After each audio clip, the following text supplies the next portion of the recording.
one, I want to correct one piece of the premise. When you get 49%, which is a plurality, not a majority, it's not a mandate. No, it's not a mandate. Okay, but so one, they overinterpreted just like George Bush did in 2004.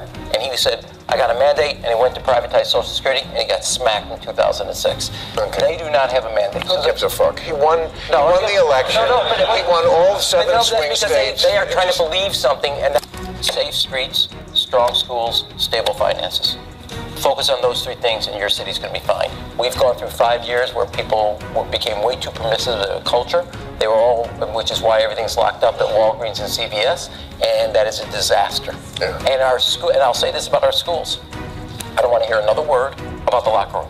I don't want to hear another word about the bathroom.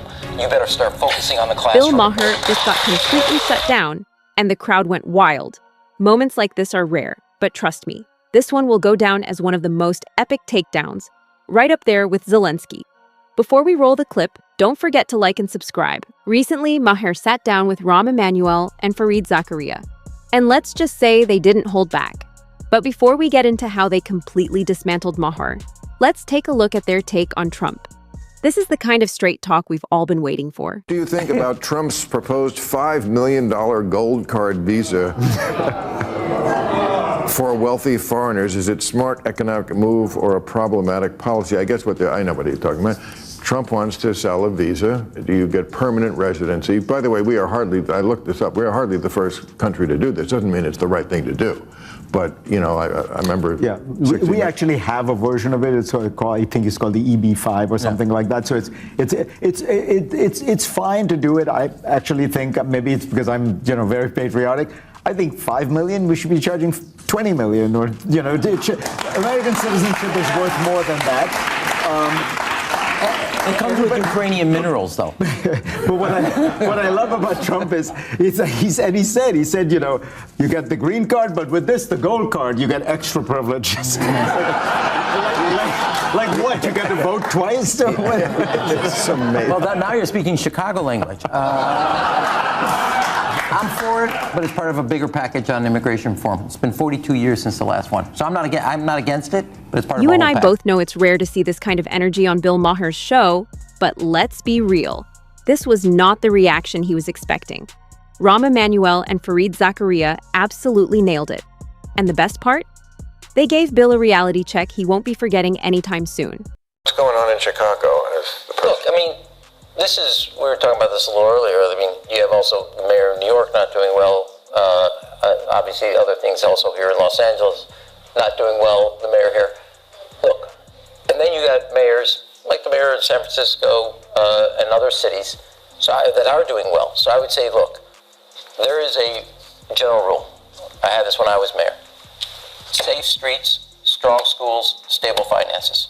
Focus on those three things and your city's going to be fine. We've gone through 5 years where people became way too permissive of the culture. They were all, which is why everything's locked up. This is incredible. Just look at how clearly he broke everything down in one go. And this right here is exactly why things are such a mess. For years, they've been pushing this so-called woke agenda into our education system. And that's the real issue. We need more people willing to speak the truth. But of course, Bill Maher will just brush it off like he always does. Bandu sham. Scores for 8th graders in 30 years. And nobody, not a governor, not a mayor, not a president, not a secretary of education is talking about it. We're all wrapped up. Look, in 7th grade, if I known that I could have said the word they and got in the girls' bathroom, I would have done it. We literally are a superpower. We're facing off against China with 1.4 billion people, and 2/3 of our children can't read 8th grade level. So no more about the lot. Wait a second, I'm on a roll for a second. I don't hear another word about the classroom. I don't want to hear another word about the bathroom until you tell me what you're going to do with the classroom. They were clearly relieved to finally hear some truth, but that's just the beginning. The real highlight comes when he systematically takes them down, dismantling their arguments point by point. It's sharp, unapologetic, and absolutely brutal. You won't want to miss it. There's a pattern in American politics, and it's about overreaching.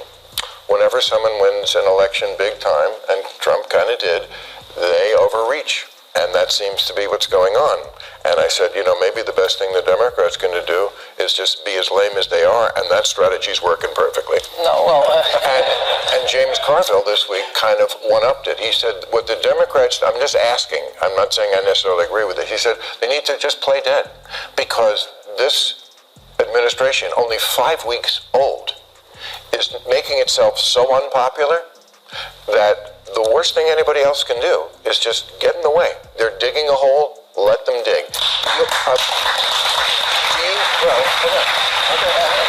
That's James Carville. that must be the applause for the whole part, right there. They kept trying to cut him off, but he didn't flinch, just kept dropping truth after truth without hesitation. And look at Bill Maher sitting there in silence, because every word being said is absolutely spot on. One of the best moments, when he completely shut down the CNN guy with, "I don't need a roll, let's be real." That network thrives on pushing fake news. But watch how Bill scrambles to twist the conversation, desperately steering it back to his usual Democrat talking points. Classic. Okay, but so one, they overinterpreted just like George Bush did in 2004. And he said, I got a mandate, and he went to privatize Social Security, and he got smacked in 2006. Okay. They do not have a mandate. Who gives a fuck? He won the election. But he won all 7 swing because states. They are trying to believe something, and that's misinterpreting. Now, number one. Number two, let me say what Changes nothing. James Carville, who is a dear friend, said 2 things in there that aren't the same. He said retreat, and he said rope-a-dope. And rope-a-dope, it's not a retreat. He was using your strengths against your opponent's weaknesses. And rope-a-dope, in the sense of allowing Donald Trump to do what he is doing, and I think the biggest fights beyond what we just saw in the Oval Office will be when he literally tries to cut people's health care to pay for tax cuts for the rich people, for Elon Musk, and the rest of the people he's hanging with. And that is where you're going to see the biggest fight, and I think there is where you engage. I don't agree with the idea, now, genetically, I don't agree with the idea of retreating. It's just not in my DNA. But rope-a-dope and retreating, which he used in that piece, is not the same strategy, and I would not retreat. It's honestly mind-blowing how the woke crowd still refuses to accept that Trump is president. They just can't handle it, especially Bill Maher. Did you catch the moment the audience erupted in applause when it was pointed out that Trump has already accomplished more in just a few weeks than they ever expected? It's almost as if Bill needs a new audience, because even they aren't buying into his nonsense anymore. Just watch how he completely loses control of the conversation. It's absolutely priceless. If you look at democratic cities, they are terribly run. They have incredibly high taxes. It is impossible to build, so the cost of housing... Let me finish. I'll give you a chance. Cost of housing is crazy in places like New York and Chicago. If you look at democratic states, look at New York versus Florida, okay? Roughly the same population. The budget of New York State is twice that of Florida. What do they have? Streets paved with gold? I live in New York. I pay the highest taxes in New York. You get nothing for it. And I think that is the image people have of the Democratic Party. Lots of taxes, lots of regulation, but nothing gets done. Hey, and I think I live in LA. It's honestly hilarious watching Bill Maher desperately try to convince himself of anything but the truth. He's living in his own little world. And you know the saying, never interrupt your opponent when they're in the middle of destroying themselves.